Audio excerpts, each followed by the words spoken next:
옆에 있는 분하고 인사하시죠. 좋은 아침입니다. 제가 새벽 기도회를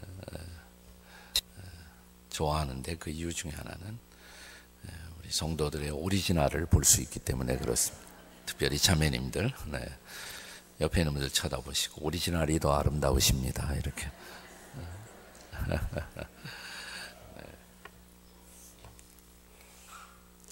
저는 어제 저녁에 일반적으로 고통이라는 주제를 함께 같이 나누었습니다.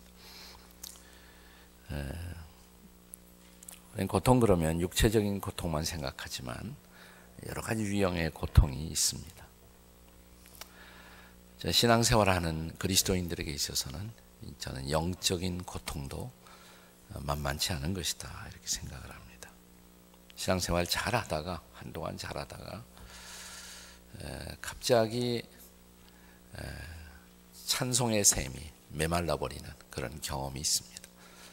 찬송이 안 돼요. 옛날처럼 찬송만 부르면 감동이 되고 눈물도 나오고 그 가사의 의미가 내 마음 깊이 새겨지고 하던 그런 감동이 어느 날 갑자기 말라버립니다.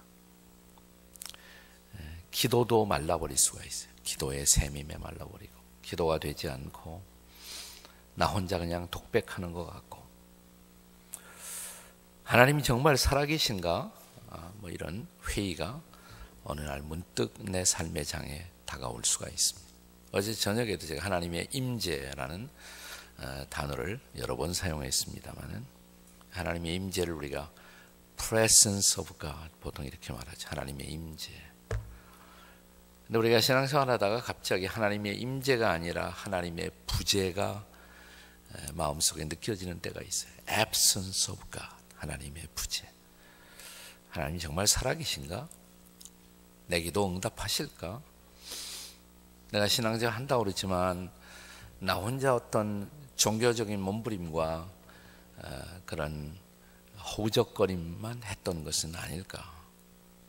신앙생활의 여정 자체가 별로 의미가 없어지는 것 같고 기도가 말라버리고 말씀이 말라버리고 이런 경험을 가리켜서 우리 신앙의 선배들은 우리 신앙의 메마름의 계절, dry season 뭐 이런 단어를 쓰기도 했고 혹은 영적인 침체다라는 단어를 보편적으로 많이 썼습니다. spiritual depression, 영적인 침체가 찾아옵니다. 그러면 내 존재의 가치 자체도 문제가 되고 살아야 할 의미가 있는가? 차라리 그냥 그만 세상을 접었으면 좋겠다. 죽고 싶은 생각도 나고. 여러분, 그리스도인도 그럴 수가 있을까요? 어떻게 생각하세요? 네? 있어요, 없어요? 네. 그리스도인도 그럴 수가 있어요. 그 강력한 증거 중에 하나가 오늘 본문의 주인공의 모습에서 볼 수가 있습니다. 본문의 주인공은 엘리야라는 사람입니다. 엘리야. 약 주전 870년경에 살았던 그런 선지자였죠. 구약의 두 영웅 중에 한 사람입니다. 구약에서 가장 중요한 우리 신앙의 인물들 가운데 대표적인 사람이 있다면 아마 모세와 엘리야라고 할 수가 있습니다. 모세는 율법을 대표한다면 엘리야는 선지자를 대표하는 그런 인물이죠. 모세와 엘리야. 신약 성경에 예수님이 비오나산상에 올라가 그 마음속에 가두고 계셨던 영광을 막 드러내실 때, 놀라운 모습으로 변화될 때, 그때 예수님과 함께 등장한 분이 바로 누구예요? 모세와 엘리야. 저는 대답을 다 주고 그 다음에 여쭤봅니다. 모세와 엘리야와 함께 이렇게 등장을 하잖아요. 그렇게 중요한 인물 엘리야예요. 그런데 엘리야가 오늘 본문에 보면 부엘세바라는 장소, 유대 땅 저 남쪽에 있는 도시인데 거기에 어떤 사막의 로뎀나무 아래 주저앉아서 자기가 토해내고 있는 독배이라고 할 수가 있습니다. 자, 오늘 열왕기상 19장 4절을 한 번 더 우리 같이 읽겠습니다. 19장 4절을 한 번 더 같이 읽습니다. 다 같이 시작. 자기 자신은 광야로 들어가 하룻길쯤 가서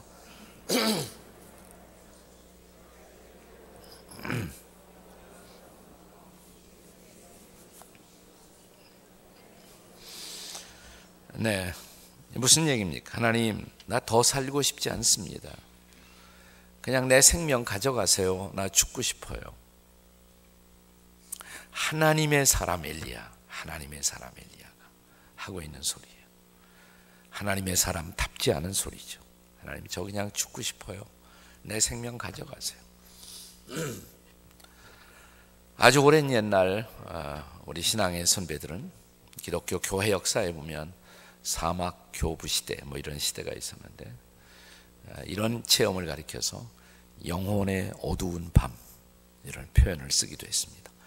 Dark night of the soul, 영혼의 어두운 밤. 때때로는 이런 밤이 그냥 한두 달 계속되다가 극복될 수도 있지만, 어떤 때는 6개월을 갈 수도 있고, 어떤 때는 1년 이상 상당히 오랫동안 지속될 수도 있습니다. 이것은 육체적 고통 이상의 고통이라고 할 수가 있습니다. 이런 영적인 침체가 우리를 찾아올 때, 기도의 샘이 마르고 말씀의 샘이 말라버리고, 성경을 펴도 말씀을 들어도 하나님의 음성처럼 내게 다가오지를 않고, 내 영혼은 시들시들 말라버리고 하나님도 안 살아계신 것 같고, 이런 어두운 밤을 지날 때, 소위 영혼의 드라이 시즌, 메마름의 계절을 지날 때 우리는 무엇을 해야 좋겠습니까? 어떻게 치유가, 회복이 가능할 수가 있겠습니까? 우리에게 진정한 영적인 치유가 일어나기 위해서는, 스피리추얼 힐링이 일어나려면 먼저 정확한 진단이 필요하다고 할 수가 있습니다. 정확하게 우선 진단을 해야 할 것입니다. 엘리야가 왜 이 지경이 되었을까, 이런 상태가 되었을까를 정확하게 진단하는 것이 필요합니다. 오늘 본문의 문맥을 따라 문맥의 전후를 쭉 살펴보다 보면 한 가지 중요한 결론 앞에 도달해요. 엘리야의 영적 침체의 첫 번째 원인, 저는 그 원인을 쉼을 잃어버린 삶에서 찾고 싶어요. 그의 삶 속에 적절한 쉼이 없었다는 것입니다. 쉼을 상실하고 살아왔다는 것입니다. 우리가 엘리야의 사적은 이 구약 성경에서 약 17장에서부터 시작이 돼요. 17장에서 시작돼서 18장 그리고 19장 이렇게 쭉 연결되는데, 17장에서부터 19장까지 이르기까지 약 3년이라는 세월이 흘러갑니다. 3년. 근데 그 3년 동안에 엘리야가 자기 삶의 주거지를 6번이나 옮기는 것을 볼 수가 있어요. 6번이나. 그냥 쉽게 이렇게 생각하시면 됩니다. 내가 살면서 3년 동안에 6번 이사 갔다. 그러면 스트레스 걸릴만 해요? 걸릴만 하지 않아요? 네. 6번 이사해 보세요. 한 번만 이사해도 얼마나 힘이 들어요. 그렇죠? 쉽지 않죠. 네. 근데 3년 동안에 6번이나 이사 갔다. 얼마나 힘들겠어요. 네. 쭉 이 엘리야의 사적지를 보면 뭐 예루살렘에 갔다가, 그 다음에 그릿이라는 어두운 골짜기 깊은 시냇가로 갔다가, 다시 사르밧이라는 지금의 레바논 쪽으로의 타운으로 갔다가, 다시 사마리아를 거쳐서 그는 갈멜산으로 옵니다. 거기서 다시 이스라엘이라는 평원 골짜기로 내려갔다가 다시 부엘세바로, 이 짤막한 3년 동안에 6번이나 계속 옮겨 다녀요. 얼마나 힘들었을까요? 그러다가 어느 날 털썩 주저앉아서 엘리야는, 하나님 그만 살고 싶어요. 내 생명 가져가세요 라고 지금 독백하고 있는 것입니다. 쉼은 매우 중요한 것입니다. 네. 내 삶에 있어서 적절한 쉼이 없다는 것은, 내가 자동차를 운전하면서 전혀 브레이크를 쓰지 않는 것과 같아요. 그냥 악셀레터만 쭉 밟고 가다 보면 사고 나는 것이죠. 여러분, 성경의 하나님은 쉼의 소중함을 우리에게 가르쳐 주신 하나님이십니다. 엿새 동안 일하면 제7일에는 쉬라고 안식일에 쉼을 주시고, 또 77이 매 7년마다 안식년을 제정해서 7년마다 쉬라고 말씀하시고, 또 77이 49년이 지나면 그 다음에 50년째, 여러분의 교회가 50년 창립을 맞이하는데 그때는 주블리, 희년, 그래서 또 국가적으로 또 쉼을 누리라고. 뭐 이런 건 왜 이런 제도를 두셨을까요? 쉼을 주고 싶어 하시는 하나님. 네. 그렇다고 해서 일하지 말라는 것은 아니에요. 일을 해야 돼요. 엿새 동안 힘써 일하고, 창조의 원리 엿새 동안 힘써 일해야 돼요. 그러나 엿새 동안 일했으면 또 7일은 일주일에 하루쯤은 쉴 줄 알아야 된단 말이에요. 네. 우리 한국 사람들이 쉴 줄 모르잖아요. 특별히 한국 사람들이 거의 다 일 중독자들입니다. 저는 제일 불쌍한 사람이 뭐냐면 죽어라고 일하다가 죽어버리는 사람. 제일 불쌍해요. 네. 전혀 쉼이 없는 인생. 우리 예수님도 수고하고 무거운 짐진 자들아 다 내게로 오라, 내가 너희를 쉬게 하리라.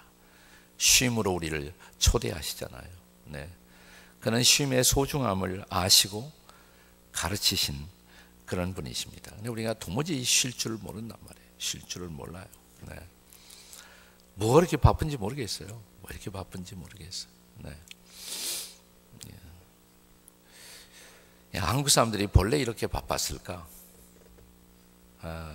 꼭 그랬던 것 같진 않아요. 우리 최근에 그리스도인이 되고 좋은 글을 통해서 우리에게 많은 깨우침을 주시는 우리 문화부 장관도 지내신 이현영 선생님의 말씀에 의하면 우리가 라면 먹기 시작하면서 급해졌다. 산업화 시대부터 한국 사람들이 너무 이렇게 쉼을 잃어버리고 살게 되었다. 물론 열심히 일해서 한국이라는 땅이 이만큼 발전할 수 있었던 것, 거기에 대해서 우리는 상당한 자부심을 가져도 좋을 것입니다. 이제는 우리의 성취 못지않게 우리는 쉼의 소중함을 깨달아 알아야 할 시간이 되지 않았나 싶어요. 옛날에는 그래도 쉼을 알았던 민족이라고 저는 생각이 돼요. 우리가 밥을 지을 때도 이렇게 뜸을 들이면서 기다리면서 또 함께 식탁에 오손도손 모여 앉아 삶을 이야기할 수 있는 그런 여유가 있었어요. 여유가 있어. 너무 바빠졌단 말이죠. 라면 시대의 영향이다. 산업화 시대, 소위 인스턴트 컬처를 대표하는 기호식품이 라면이 아니겠습니까? 요즘 건강 생각해서 라면들 많이 안 드시지만, 그러나 라면이라는 이 식품이 이 한국 사람들의 급한 성질에 딱 맞아 떨어지는 그런 식품 같아요. 그래서 라면은 원래 일본 사람들이 먼저 만들었지만 지금은 수출용이 더 많다고 그러죠. 네. 라면의 종류에 관한 한국 라면이 일본 라면을 압도했다는 거 아십니까? 네. 우린 숫자마다 다 라면을 만들어냈어요. 1, 1번지 라면, 2, 200냥 라면, 3, 삼양라면, 4, 사발면, 5, 오향면, 6, 육개장라면, 7, 칠보면, 8, 팔도라면, 9, 구운면, 10, 열라면. 네, 숫자마다 다 만들어냈어요. 네. 이제는 쉬어가는 것을 배워야 할 때예요. 특별히 주님 안에서 쉴 줄 아는 쉼, 영적인 쉼, spiritual rest, 영적인 쉼. 또 몸은 쉬어도 마음이 쉬지 못하는 영혼의 쉼을 갖지 못하는 사람들이 많단 말이죠. 그러다 보면 어느 날 갑자기 악셀레터만 쓰고 달려가다 보면 고장이 나는 거예요. 당연해요, 고장 나는 것이. 왜냐하면 인간은 그런 쉼을 통해서 자기의 창조적인 밸런스를 유지하도록 창조되어진 존재이기 때문에 그렇습니다. 우리는 육체를 가진 존재라는 것을 잊어버리지 말아야 합니다. 세계 많은 종교가 있지만 육체가 악하지 않다 이렇게 가르치는 유일한 종교는 기독교밖에 없어요. 물론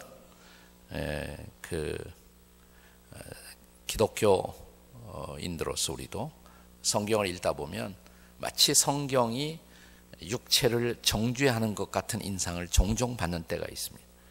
예컨대 로마서 같은 데 보면 내 육에는 선한 것이 거하지 아니하는 줄을 아노니, 그 육을 우리가 육체로 오인할 가능성이 많습니다.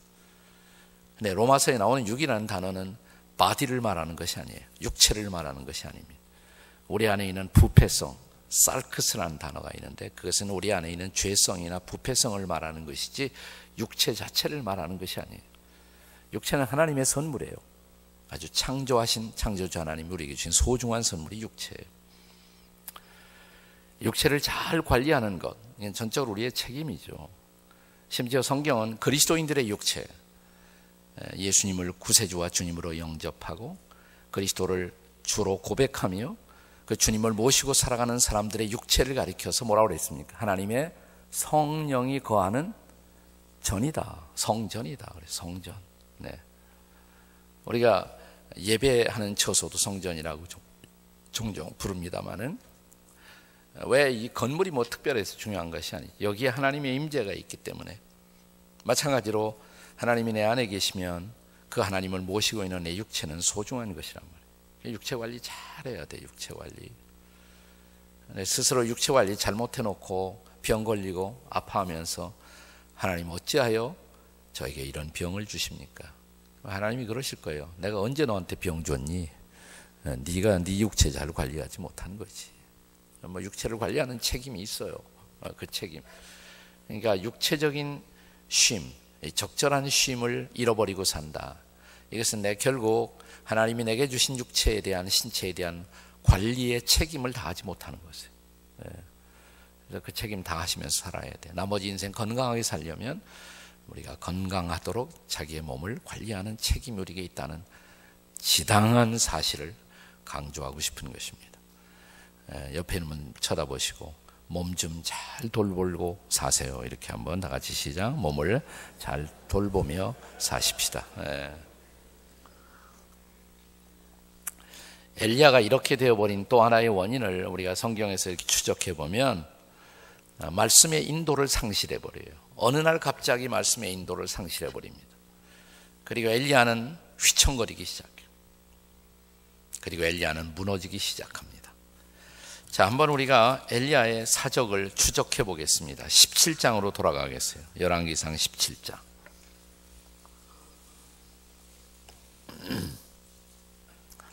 1절부터 보시면 성경에 나타난 엘리야의 사적의 시작입니다. 출발입니다. 길르앗에 우고하는 자 중에 디셉 사람 엘리야가 아합에게 말하되 내가 섬기는 이스라엘의 하나님 여호와께서 살아계심을 두고 맹세하노니 내 말이 없으면 수년 동안 비도 이슬도 있지 아니하리라. 어느 날 엘리야가, 이 선지자가 당시의 통치자였던 이스라엘의 아합 왕 앞에 나타나서 예언의 말씀을, 심판의 말씀을 전달하는 것입니다. 나를 통해 전달되는 하나님의 말씀을 당신이 순종하지 않는다면 이 땅에는 우로가 끊어질 것입니다. 우로, 이슬과 비가 다 끊어질 것입니다. 그러니까 저주의 메시지, 심판의 메시지를 전하는 거예요. 네. 근데 왕 앞에 와서 이런 심판의 말씀을 전한다는 것은 쉬운 일은 아니죠. 엘리야는 목숨을 걸고 이 말씀을 전했을 것입니다. 그런데 그 다음 절에 보시면 2절, 17장 2절, 여호와의 말씀이 엘리야에게 임하여 이르시되, 말씀이 임했어요. 하나님의 말씀이 임하면서 3절, 너는 여기서 떠나 동쪽으로 가서 요단 앞 어디? 그리 시내가에 머물라. 아주 깊은 골짜기입니다. 이 그리 골짜기로 거기 가서 글로 도피하라는 거예요. 글로 도피하라, 숨으라는 것이에요. 아마 엘리야는 불만이었을 것입니다. 내가 왕 앞에 등장해서 하나님의 말씀 전할 때는 목숨 걸고 나왔는데 나보고 도망가라고요? 아마 엘리야는 이렇게 항의하고 싶었을 거예요. 네, 그런데 엘리야가 어떻게 합니까? 5절 보세요. 5절. 자, 17장 5절 성경 가져오신 분은 다 같이 읽겠습니다. 시작. 그가 여호와의 말씀과 같이 하여 곧 가서 요단 앞 그리 시내가에 머물매. 네, 근데 하나님이 도피하라, 숨어라. 그러니까 도망갔어요. 어디로? 그리 시내가로 가서 숨었어요. 아마 도망갈 때 이런 생각을 했을 거예요. 하나님, 내가 거기 가면 거기 가서 뭐 먹고 살아요? 그게 걱정이 됐을 거예요. 뭐 먹고 살지요? 하나님이 걱정하지 말아라. 걱정하지 말아라. 4절에 시냇물을 마시라. 마실 건 시냇물 마시고 먹을 건 내가 까마귀들에게 명령하여 너를 먹이게 하리라. 하나님이 약속한 대로 그 다음에 보시면 6절에 까마귀들이 아침에도 떡과 고기를 저녁에도 떡과 고기를 가져왔고 그가 시냇물을 마셨으나, 아침 저녁으로 하나님이 까마귀를 동원해서 떡과 고기를 공급해 주셨습니다. 이거 보면 사람이 하루에 2끼만 먹어도 충분히 살아요. 3끼씩 다 찾아 잡수시느라고 이렇게 고생을 하는데, 요즘은 되도록이면 하루에 2끼만 먹자 이렇게 하고 사는데 뭐 얼마나 좋은지 몰라요. 이렇게 집회하고 그러면 계속 먹여주시느라고 나는 그 고통스러워요. 그냥 2번만 먹어도 돼요. 떡과 고기를. 아침에도 저녁에도 까마귀를 통해서 떡도 주시고 스테이크도 겸해서 주시고 고기까지 공급하시고. 근데 이런 상상이 가요. 아니, 떡과 고기를 주실 바에야 아예 마실 것도 같이 곁들여서 까마귀가 입에다가 코카콜라까지 물고 같이 와서 공급해 주시면 얼마나 좋았을까, 뭐 이런 생각도 들어요. 그런데 하나님이 뭐라고 그러냐면 마실 것은 뭘 마시라고요? 시냇물을 마시라. 근데 이게 문제예요. 지금 엘리야가 심판의 말씀을 전했단 말이죠. 우로가 비와 이슬이 끊어질 것입니다. 그러면 자기가 마실 물로 유일하게 의존하는 식수원의 원천인 그 시냇물이 말라가고 있단 말이죠. 계속 말라간다. 조금 있으면 시냇물 완전히 말라요. 그럼 나 같으면 그 마를 때까지 기다릴 필요가 없잖아요. 도망가야지. 좀 물이 충분히 있는 곳으로 가야 하지 않겠습니까? 근데 중요한 것은 엘리야가 거기에 그대로 있었다는 것이에요. 시냇물이 말라가는 것을 보면서도 아직 움직이지 않았어요. 그대로 거기에 있었어요. 왜? 하나님이 떠나라는 말씀이 없었으니까. 거기에 있었어요. 말라가는 시냇물을 보면서도. 근데 드디어 시냇물이 말랐습니다. 7절. 땅에 비가 내리지 아니하므로 얼마 후에 시내가 마르니라. 큰일 났잖아요. 시냇물 다 말랐어요. 근데 하나님이 절대로 우리를 죽이시지 않아요. 그 다음 절에 보시면 8절에 여호와의 말씀이 엘리야에게 임하여 이르시되, 딱 때가 돼서 때가 딱 돼가 또 말씀이 임했어요. 그러면서 엘리야 보고 뭐라고 말씀하시는 거 아니? 9절에 너는 일어나 시돈에 속한 사르밧으로 가라. 사르밧은 이제 더 북쪽이에요. 지금의 이스라엘 위에 보면 레바논이라는 국가가 있는데 거기에 사르밧이 있거든요. 그래서 사르밧으로 가라. 거기 머물라. 내가 그곳 과부에게 명령하여 내게 음식을 주게 하였느니라. 내가 아마도 엘리야가 거의 1년 가까이 그리시네가에 머물지 않았을까. 이 깊은 골짜기에서 내가 쫄쫄이 고생하는 것을 하나님이 아셨다가 이제 내 팔자 좀 피하게 하시려고 나를 위해 아마 백만장자 과부를 준비하신 모양이다. 그래서 이 백만장자 밀리언웨어 과부 찾아 산말리 엘리야가 이제 가요. 저 사르밧 도시로 북쪽으로 갑니다. 자, 10절 그가 일어나 사르밧으로 가서. 자, 여러분 여기 엘리야의 계속되는 삶의 패턴을 보셔야 돼요. 하나님이 말씀하시면 비로소 말씀을 받고 한 장소에서 다른 장소로 이동하죠. 그리스로 갈 때에도 사르밧으로 올 때에도 마찬가지입니다. 일어나 사르밧으로 가서 성문에 이를 때 한 과부가 그곳에서 나무가지를 줍는지라.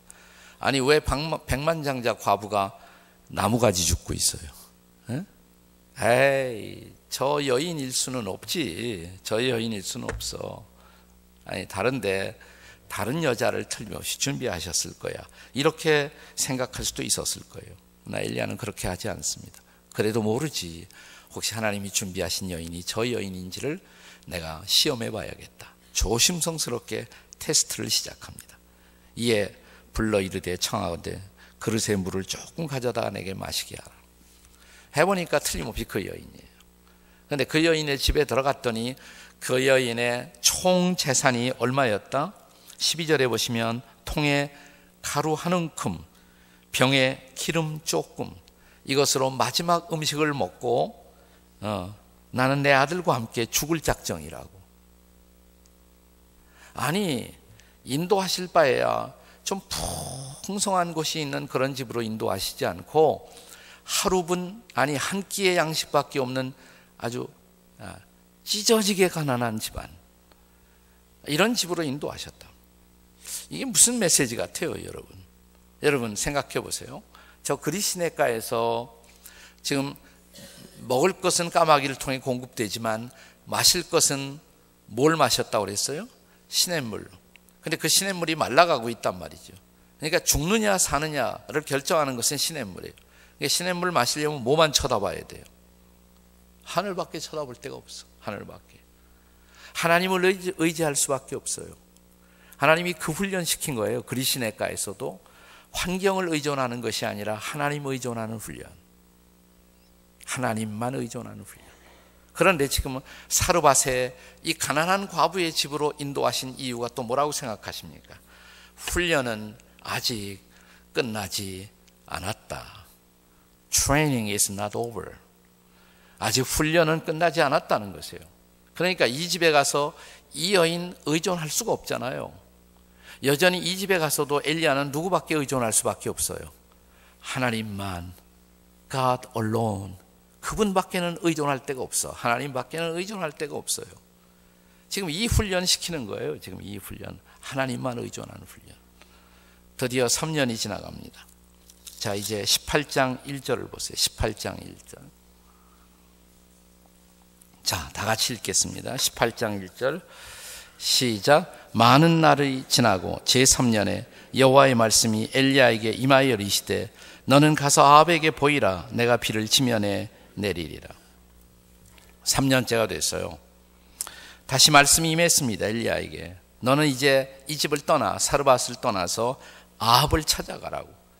지금까지 아합을 피해서 도망다니고 있는 거예요. 아합을 피해서 도망다니고 있는데 다시 가서 아합을 이제는 만나라는 거예요. 이제는 도망할 필요가 없다. 아합을 만나라는 거예요. 어떻게 했습니까? 2절입니다. 18장 2절 다 같이 읽어보세요. 18장 2절 시작. 엘리야가 아합에게 보이려고 가니 그때 사마리아에 기근이 심하였더라. 뭐예요? 아합을 만나러 가요. 하나님이 만나러 왔으니까 만나는 거예요. 자, 여기에 변하지 않는 엘리야의 삶의 패턴이 있습니다. 그가 한 장소에서 다른 장소로 이동할 때 반드시 무엇을 받고 갑니까? 말씀을 받고 가요. 말씀의 인도가 있었다 이 말이에요. 그냥 이사 가지 않아요. 여러분 비즈니스 할 때 또 자식들의 학교를 결정할 때 정말 기도하고 말씀을 받고 그렇게 움직이고 계십니까? 그냥 막 그런 과 해갖고 어떻게 먹고 살아. 그냥 돈 벌려면 생각 다시 해봐. 우리 자녀들을 인도하는 결정이 우리 마음속에 있는 욕심이에요. 하나님의 뜻은 어디에 있고 정말 말씀으로 자녀를 양육한다는 것은 무슨 의미가 있어요, 여러분? 여기 하나님의 사람의 삶의 모습을 보세요. 그는 말씀을 받고 비로소 움직입니다. 말씀이 그를 인도하고 있습니다. 말씀이 말씀하시면 비로소 그는 움직여요. 상황이 유리하냐 불리하냐에 따라서 움직이는 것이 아니라 주님이 그것을 원하시는가, 정말 그 말씀을 붙들고 움직이는 하나님의 사람의 모습을 보세요. 자, 그런데 이제 19장에 와보시면 오늘 본문에 이제 도착하면 본문이 이렇게 시작됩니다. 아합이 엘리야가 행한 모든 일과 그가 어떻게 모든 선지자를 칼로 죽였는지를 이세벨에게 말하니. 19장 들어가기 직전에 무슨 장이 있어요? 어제 어려운 질문 안 하겠다고 어제 약속했는데 18장 마지막에 보시면 갈멜산상에서 엘리야가 아합이 거느리고 있었던 바알의 선지자 450명 플러스 아세라 선지자 400명 850대 1의 결전을 치러요. 그러면서도 엘리야는 당당했습니다. 그리고 마침내 승리를 거두었고 아합에게 속해 있던 바알의 선지자는 다 죽임을 당했습니다. 엘리야가 승리한 거죠. 아합이 패배한 것입니다. 이제는 아합 왕이 패배자가 되어 궁궐로 돌아옵니다. 자기 궁궐로 돌아오면서 돌아오자마자 이세벨에게 아합의 부인이 이세벨이잖아요. 미세스 아합이 이세벨이잖아요. 이세벨. 나는 이세벨에게 유감이 좀 있어요. 우리 이시 가문을 더럽힌 여인 중에 한 사람이라고 생각합니다. 뭐 이멜다, 이순자 뭐 이런 계열에다 속하는 네. 네. 네. 아합이 이세벨에게 뭐라고 말을 한 거 아니? 자, 엘리야가 우리 선지자들 다 죽였다. 이런 말 하지 않아요. 내가 갈멜산에서 경험해 보니까 엘리야의 하나님 진짜 하나님이더라. 뭐 이런 소리 안 해요. 그냥 엘리야가 우리 선지자들 다 죽였어. 그래요? 그러면 가만히 있을 수 없죠. 자, 아합은 패배했지만 2절에 보시면 이세벨이 다시 5, 6월 도끼서린 여인의 한이 뿜어나오기 시작합니다. 2절에 보시면 이세벨이 사신을 엘리야에게 보내 이르되 내가 내일 이맘때에 반드시 네 생명을 저 사람들 중 한 사람의 생명 같게 하리라. 네가 죽인 저 선지자들의 생명처럼 너도 그렇게 해주리라. 이세벨이 엘리야를 향한 도전을 선포한 것입니다. 자, 그 광경을 보고 3절이에요. 이게 중요해요. 저가 이 형편을 보고, 이 형편이 뭐예요? 이세벨이 내 목숨을 노리고 있다. 이 형편을 보고 일어나 자기의 생명을 위해 도망하여 유다에 속한 브엘세바에 이르러 그랬습니다. 그리고 드디어 로뎀나무 아래 주저앉아 그는 죽고 싶다고 고백을 합니다. 독백을 합니다. 그런데 여기 잘 보시면 지금까지 엘리야의 삶에 움직이던 중요한 삶의 패턴 하나가 사라지는 거예요. 자, 엘리야는 한 장소에서 다른 장소로 옮길 때 반드시 뭐가 있었다 그랬어요? 말씀의 인도가 있었다 그랬어요. 그런데 여기 보면 저가 이 형편을 보고, 다시 말하면 이세벨이 내 목숨을 노린다, 그 상황, 그 형편만 보고 도망갔어요. 뭐가 없었어요? 말씀의 인도가 없었어요. 그리고 이 말씀의 인도가 사라지자마자 엘리야는 주저앉아서 지금 죽고 싶다고 독백을 하는 것입니다. 바로 이게 원인이에요. 하나님의 말씀의 인도가 사라지면, 기도가 사라지면 결국 우리는 이렇게 주저앉을 수밖에 없어요. 여러분의 인생 속에 말씀이 살아 움직이고 계십니까? 말씀이 살아 움직인다, 이 말이 이해가 돼야 되는데, 그래 진짜 성도예요. 하나님의 말씀은 살았고 운동력이 있어 좌우에 날선 어떤 검보다도 예리하여 혼과 영과 관절과 골수를 찔러 쪼개기까지 하며, 이 말씀 앞에 감격으로 임하고 또 감동으로 말씀을 받고, 말씀이 나를 압도하고 말씀이 나를 인도하고, 그래서 주의 말씀은 내 발의 등이고 내 길의 빛이라고 고백할 수 있는 사람들, 이게 진짜 그리스도인들이거든요. 진짜 그리스도인들의 모습. 그런데 말씀의 인도가 사라져버렸단 말이에요. 그리고 엘리야는 주저앉아버린 거예요. 자, 마지막 원인 하나만 더 찾아보겠습니다. 원인을 찾아야 진단이 제대로 돼야 치료가 제대로 될 수가 있기 때문에.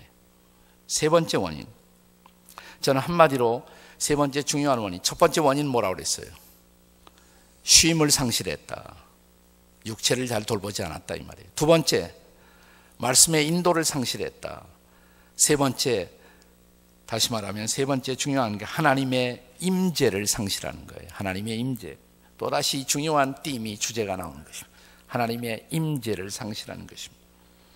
자, 다시 한번 3절에 보시면 그가, 즉 엘리야가 이 형편을 보고, 이 형편이 뭐예요? 이세벨이 내 목숨을 노리고 있다는 그 형편을 보고, 형편을 보았어요. 상황을 보았어요. 현실을 보았어요. 그러나 보지 못한 것 있어요. 하나님을 보지 못했어요. 하나님을.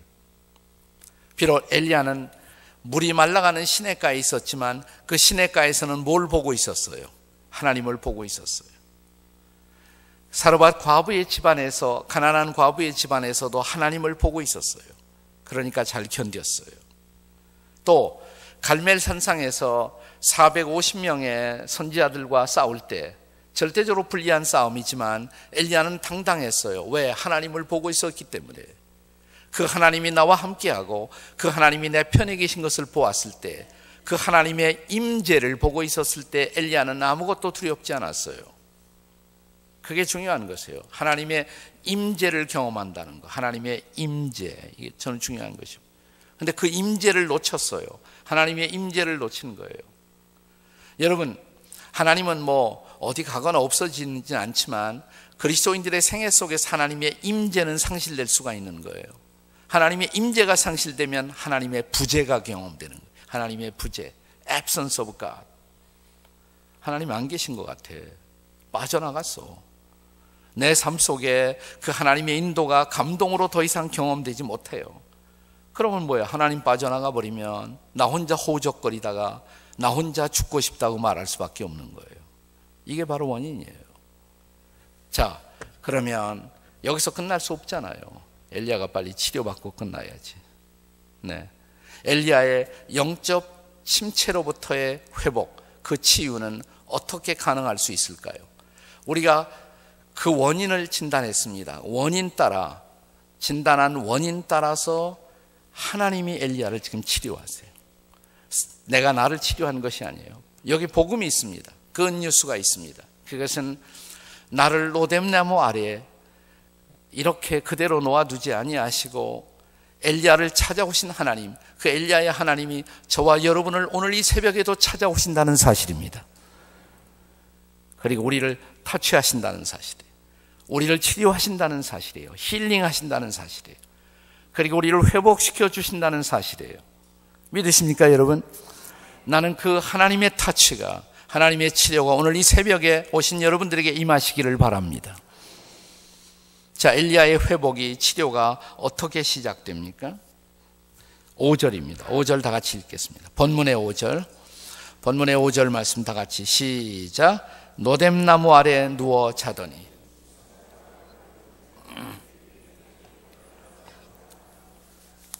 자, 우선 노뎀나무 아래 엘리야가 뭐하고 있어요? 누워서 자고 있어요. 아니, 이게 잠이 올 수 있는 상황입니까? 근데 자고 있어요. 이게 뭐냐? 나는 이게 은혜라고 생각해요. 여러분, 사람이 정말 고통스럽고 힘이 들면 잠도 안 와요. 잠이 안 오는 것이 제일 고통이에요. 여러분 동의하십니까? 그래서 사람을 고문할 필요가 있었을 때 가장 악독한 고문 방법이 있다면 잠을 안 재우는 거예요. 잠을 못 자면 그것처럼 고통스러운 것이 없잖아요. 근데 엘리야는 그래도 이런 상황에서 잠을 자고 있어요. 난 이게 다행이다, 나는 은혜다, 이렇게 생각을 해요. 저는 지금도 제가 젊은 사람이라고 생각을 합니다만, 지금보다 훨씬 더 젊었을 때 제가 목회하면서 제일 내가 견디기 어려운 사람들이 뭐냐면 내 명설교를 듣고 자는 인간들. 난 이게 용서가 안 됐어요. 어떻게 내 설교 듣고 졸아, 저 인간이? 난 그게 용서가 안 됐어요. 네. 근데 어느 날 제가 그걸 회개했어요. 네. 제가 워싱턴에서 목회하고 있었을 때 한 청년이, 이 친구는 내 설교만 시작되면 졸아. 나는 내 설교가 중간쯤 진행되었을 때 자는 사람에 관해서는 내가 책임을 져야 한다고 생각해요. 그러나 처음부터 주무시는 건 내 책임이 아니잖아요. 그건. 이 친구는 시작만 하면 벌써 졸아. 야, 내 목소리가 도대체 자장가냐? 그렇게 하냐? 이렇게 따지고 싶었어요. 그래서 어느 날 드디어 예배 끝나고 이 청년을 만났어요. 형제는 말이야, 어떻게 내 설교만 시작하면 좋나? 나 설교가 자장가처럼 들리나? 그러니까 머리를 긁으면서, 목사님 미안해요. 근데요, 목사님은 한국에서나 미국에서나 똑같이 목사하시잖아요. 똑같이 설교하고, 한국에서도 목회하고 미국에 와서도 목회하고. 근데 우리들은 다 이 땅에 와서 이민 생활하면서 직업이 다 바뀌잖아요. 한국에서 하나도 안 했던 일을 하잖아요. 한국에서 안 해본 일 이 땅에 와서 하면서 되지도 않는 영어를 말하면서 먹고 사는 거, 그게 얼마나 힘든지 아세요, 목사님? 그렇게 하루 종일 스트레스 받고 일하다가 교회당에 오면 아버지의 집에 왔다 생각만 하면 저절로 좋음이 와요. 그 말이 일리가 있더라고요. 그 무렵 나에게 다가왔던 말씀 중에 하나가 시편에 보니까 여호와께서 사랑하는 자에게 잠을 주시는도다. 하나님이 사랑했기 때문에 그렇구나. 그 다음부터는 내 설교할 때 주무시는 분을 봐도 절대로 바더가 되지 않습니다. 저 사람이 은혜를 받아서 지금 자빠져 자는구나, 이렇게 생각을 합니다. 안심하고 주무셔도 괜찮아요. 좀 주무시고 싶으면 주무세요. 근데 자라고 그러면 또 인간들이 앉아, 이상하게 또. 여러분, 이 재워주시는 거, 이게 은혜예요. 재워주는. 그러니까 재워만 주신 것이 아니에요. 5절 보세요. 로뎀섬 아래 누워 자더니 천사가 그를 어루만지며. 하나님이 보낸 천사죠. 천사가 어루만졌다. 천사가 타취했다 이 말이에요. 타취하시면서 그에게 이르되 일어나서 먹으라. 일어나서 먹으라. 너 좀 일어나 먹어야지. 재우시고 깨워서 다시 먹이시고 일어나 먹이시고. 6절 본즉 머리맡에 숯불에 구운 떡과 한 병에 물이 있더라. 이에 먹고 마시고 다시 누웠더니. 이게 하나님의 치료예요. 하나님이 그렇게 치료하시는 거예요. 재우시고 먹이시고 마시게 하시고. 네. 나는 어떤 사람이 지금 시험에 들었다 그러면 당신 그렇게 시험에 든 채로 있으면 어떡해? 빨리 어디 가서 좀 기도도 하고 기도원에 가든지, 그래서 하나님과 나 사이의 관계를 다시 회복해야지. 나 같으면 그럴 텐데 하나님은 그렇게 하지 않으세요. 하나님은 재우시고 먹이시고 눕게 하시고 다시 마시게 하시고 충분한 회복을, 육체의 회복을 허락해 주시는 거예요. 그러니까 이 말씀의 원리를 따라가자면 우리가 스트레스 걸리고 정말 이렇게 힘들 때 해야 할 일이 뭘까요? 이 말씀의 원리를 따르자면, 따라서 하세요. 자자, 먹자, 마시자. 네. 옆에 있는 분들에게 잘 먹고 잘 잡수세요. 다 같이 시작. 잘 먹고 잘 잡수시고 잘 주무시고. 네. 나는 성경의 하나님이 아주 상식적인 하나님이라고 생각해요. 커먼 센스를 가지신 하나님이세요.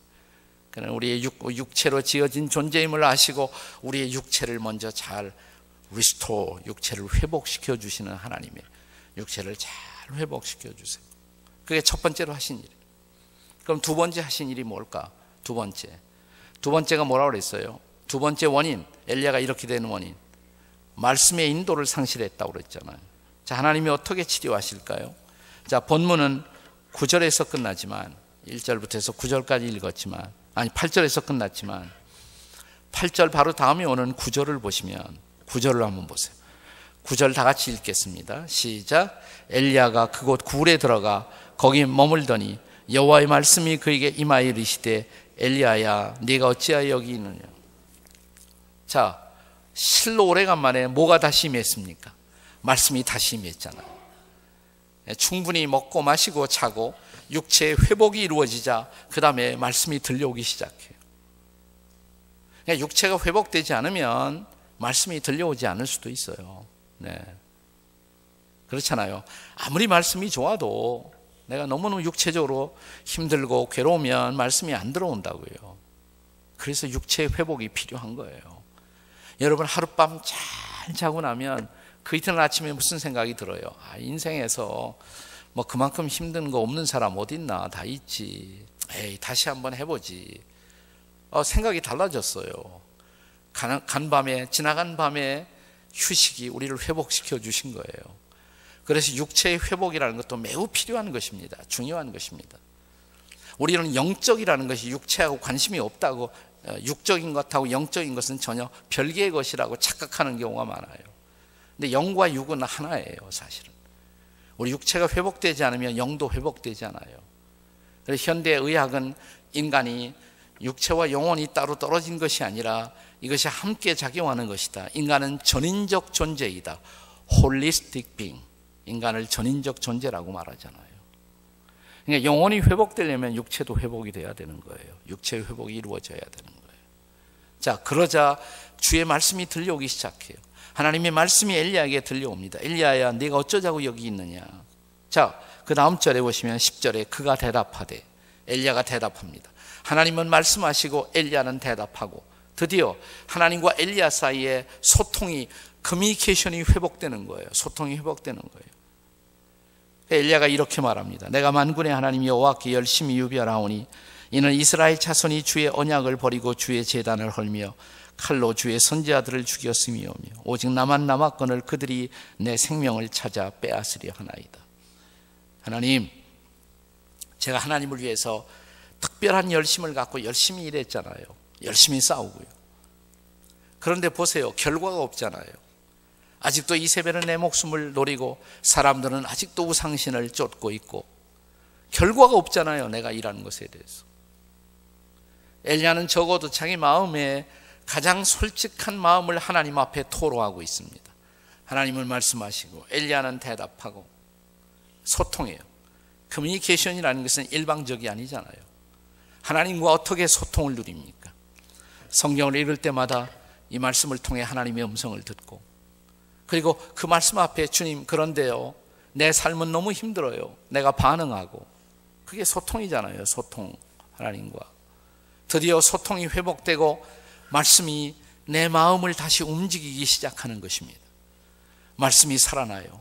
여러분, 내 영혼 속에 말씀이 살면 여러분도 회복될 것입니다. 말씀이 다시 살아 움직여야 돼요. 말씀이 들려오면 여러분도 회복될 것입니다. 나는 여러분의 인생 속에 다시 하나님의 말씀의 회복이 이루어지기를 주의 이름으로 축원합니다. 말씀의 인도가 살아나야 돼요. 그럼 이제 하나 남았어. 하나만 하시면 돼요. 하나만. 자, 엘리야가 이렇게 되어버린 원인, 제가 세 가지를 생각했어요. 첫 번째 뭐라고 그랬어요? 쉼의 상실, 육체의 돌봄을 못했다 이거예요. 두 번째, 말씀의 인도를 잃어버렸다. 그런데 쉬게 하시고 말씀을 다시 주시고, 세 번째가 뭐라고 그랬어요? 세 번째, 하나님의 임재를 상실했다. 그럼 뭐만 하면 되지? 하나님의 임재만 회복하면 되는 거예요. 자, 어떻게 하나님의 임재를 당신의 종 엘리야가 경험하도록 하나님이 도와주셨을까? 그게 바로 11절의 말씀이에요. 11절 이하의 말씀이에요. 우리 다 같이 11절을 함께 읽겠습니다. 11절 시작. 여호와께서 이르시되 너는 나가서 여호와 앞에서 산에 서라 하시더니 여호와께서 지나가시는데 여호와 앞에 크고 강한 바람이 산을 가르고 바위를 부수나 바람 가운데 여호와께서 계시지 아니하며 바람 후에 지진이 있으나 지진 가운데도 여호와께서 계시지 아니하며. 무슨 말씀인 줄 아세요? 엘리야야, 네 하나님, 너 여기 산의 좀 중턱에 서 있어라. 왜요? 내가 지나갈게. 나 좀 잘 봐. 하나님이 내 앞을 지나가신다고요? 그래, 하나님이 내 앞에 지나가신다. 하나님의 임재를 보여주시고자 한 거예요. 그래요? 엘리야가 얼마나 긴장하고 봤을까요? 지금 산의 중턱에 서 있는 거예요. 근데 갑자기 강한 회오리 같은 바람이 일어납니다. 바람 속에 나타나실 모양이다 라고 바람을 째려봤어요. 근데 바람이 한참 일어나더니 바람이 바람과 함께 사라지다. Gone with the wind. 바람과 함께 사라졌어요. 그리고 아무것도 없었어요. 이상하나? 아무것도 없었어요. 근데 바람이 지나간 후 12절 보세요. 12절 다 같이 읽겠습니다. 12절 다 같이 시작. 또 지진 후에 불이 있으나 불 가운데 여호와께서 계시지 아니하시더니 불 후에 세미한 소리가 있는. 바람이 지나간 후 그 다음 절에 보시면, 그 전절에 보시면 지진이 있었어. 지진이 막 일어나. 아마 5.0 스케일 정도였을 거예요. 6.0 지나가면 좀 곤란하니까. 네? 목사님 만나자마자 어저께 송 목사님이 포틀랜드는 지진도 안 일어나고 지진 좋다고 그러더라고요. 네. 지진이 막 일어나. 지진, 땅에서 나오실 모양인가 하나님이. 그런데 땅이 한참 움직이더니 스탑해요. 아무것도 없었어요. 바람이 지나간 후, 지진이 지나간 후, 그 다음에 불이 일어나기 시작해. 맞아. 지금 내가 서 있는 산이 어디야? 여기가 호렙산 아니야, 호렙산. 우리 신앙의 선배, 내 선배 모세가 바로 이 호렙산에 섰을 때 거기 가시떨기 불꽃 가운데 주님이 나타나셨는데, 그런데 가시떨기 불꽃 가운데 나타난 그 주님이 지금 나에게 나타나실 모양이다. 한참 불꽃을 보고 있는 거예요. 근데 불꽃이 일어나더니 사라져요. 아무것도 없었어요. 자, 바람이 지나가고 지진이 지나가고 불이 지나가고. 이 바람, 지진, 불, 이것은 초자연적인 현상들이에요. 슈퍼내추럴한 것. 여러분, 하나님은 초자연적인 사인들을 얼마든지 쓸 수 있는 하나님이에요. 과거에 하나님은 불 속에, 바람 속에, 지진 속에 자신의 임재를 드러내 보여주셨어요. 아니, 조금 전만 해도 엘리야가 갈멜산에 있을 때만 해도 하늘이 열리면서 하늘에서 불이 쏟아졌잖아요. 그렇게 나타나실 수 있는 하나님이에요. 근데 이번만은 바람 속에도 지진 가운데도 불 속에도 자신의 임재를 드러내시지 않은 이유가 왜 그럴까?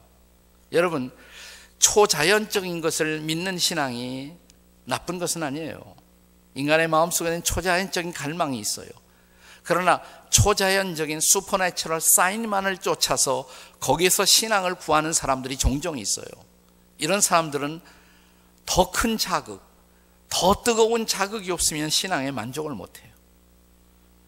처음에 안수 받다가 안수로 만족이 안 되면 그 다음에 안차를 받아야 되고, 안차를 받아서 그것도 만족이 안 되면 그 다음에 족찰, 발로 밟아야 돼 그냥. 계속 뜨거운 자극만을, 어디 더 뜨거운 집회 있나, 더 뜨거운 은사 집회 있나, 항상 그것만 쫓아다녀요. 그리고 그런 은사가 계속되지 않으면 하나님 나를 버렸나, 이렇게 생각할 수가 있단 말이죠. 그런데 그렇게 나타날 수 있는 하나님이 그렇게 나타나시지 않은 이유가 어디 있느냐? 이번만은 바람이 지나가고 지진이 지나가고 불이 지나간 후에 마지막에 뭐가 있었다고 그랬어요?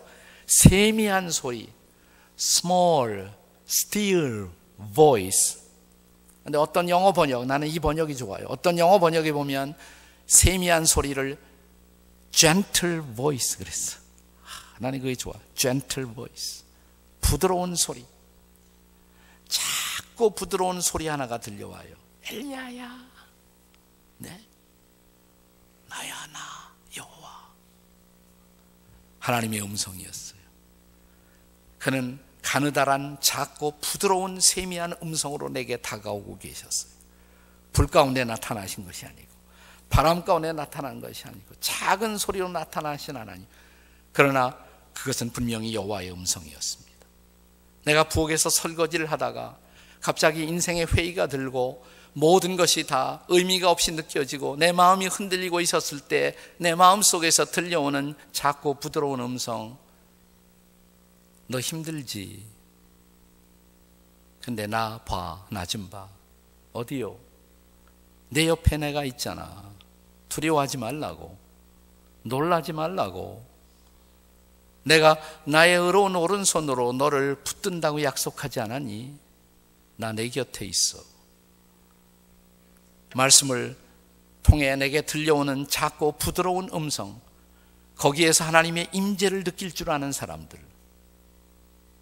내가 운전을 하다가 내 마음속에 들려오는 음성, 아들아 딸아 힘들지?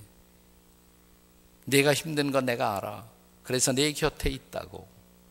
당신의 임재를 보여주시며 운전대를 함께 잡아주시는 그 주님.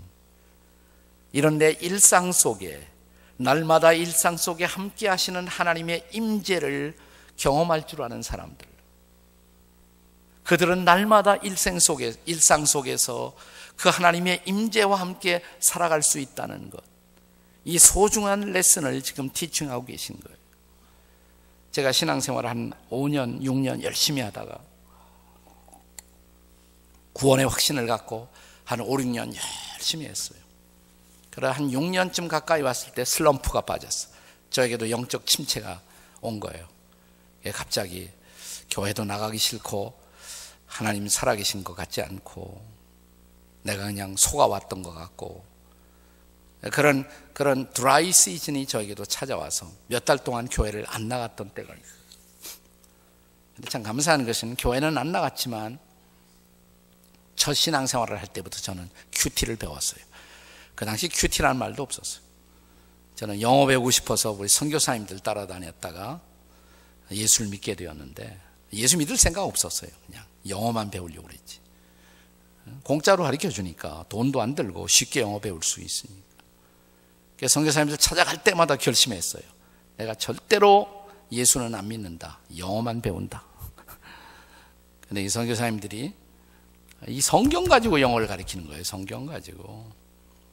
그리고 클래스에 올 때마다 성경 구절을 하나씩 영어로 외워야 돼. 저는 예수를 안 믿으면서도 영어 성경을 성경 구절로 암송을 했습니다. 별로 감동도 안 받으시네. 영어 성경 구절 몇 구절이나 암송하세요, 여러분. 난 예수를 안 믿으면서도요, 영어로 성경 구절을 여러 구절을 암송하고 있었어요. 네. 근데 그 다음에 선교사님이 그 암송한 성경 구절을 암송만 하지 말고 생각해 보라고, 그 무슨 뜻인지 생각해 보라고. 그게 무슨 뜻인지 아느냐고. 그럼 내가 말을 하잖아요. 그러면 그걸 가지고 그 다음에 한번 기도를 해보라고. 매일 하루에 한 10분 15분이라도 말씀 읽고 기도하고 해보라고. 난 그게 뭔지 몰랐어요. 영어 클래스에 오려고 열심히 했어요. 그러다가 습관이 되기 시작했어요. 그 당시에는 그걸 경건의 시간이라고 불렀어요. Devotional hour, 경건의 시간. 큐티란 말은 그 다음에 생기기 시작했어요. 나중에 생기기 시작했어요. 근데 그 습관이 됐거든요. 뭐 성경 읽기 표를 주시고 그 구절을 따라 매일 몇 구절씩 읽고 생각해보고 기도하고 보고하고 만나서 큐티 쉐어링한 거예요. 일종의. 그러다 보니까 습관이 된 거예요. 벌써 내게 습관이 된 거예요.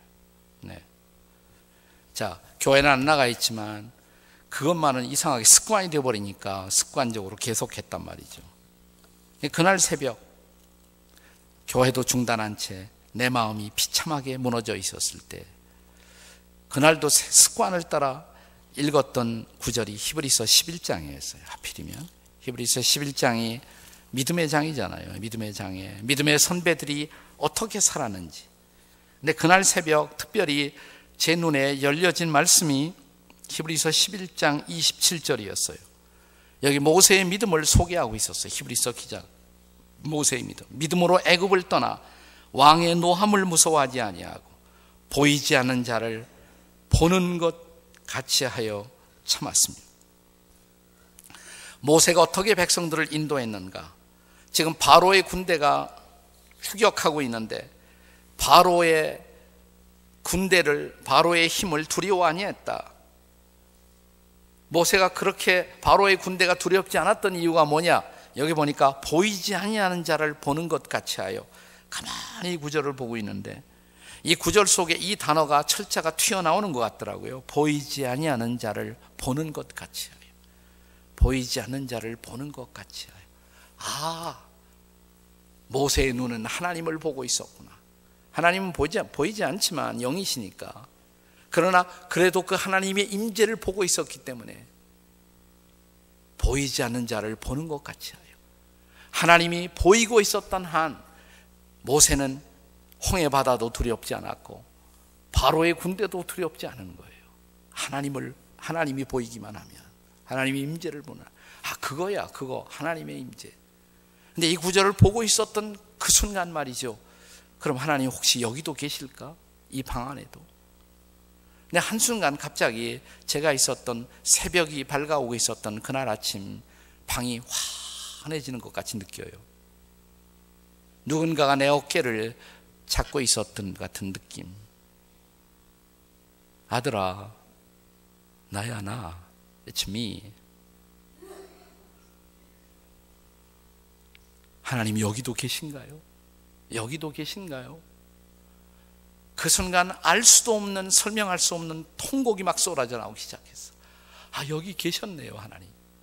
나는 교회도 안 나가고 나는 시험에 빠져서 허우적거리고 있었지만 주님 여기도 계시네요. 통곡이 쏟아지면서 그 다음 순간 강력하게 밀려오고 있었던 하나님의 임재, 그 방 안에 가득했던 하나님의 영광, 들려오는 하나님의 음성. I still love you. 난 너를 아직도 사랑한다. 난 견딜 수가 없었어요. 그날 새벽 교회로 달려갔어요. 교회당으로. 그리고 나는 통곡을 쏟고 기도하며 하나님과 회복했어요. 다시는 그분 곁을 떠나지 않았어요. 그 새벽 나에게 다가왔던 하나님의 임재, 내 생애 최고의 축복이었습니다. 나는 오늘 새벽 이 하나님의 임재가 여러분을 붙들어 다시 세워주시기를 주의 이름으로 축복합니다.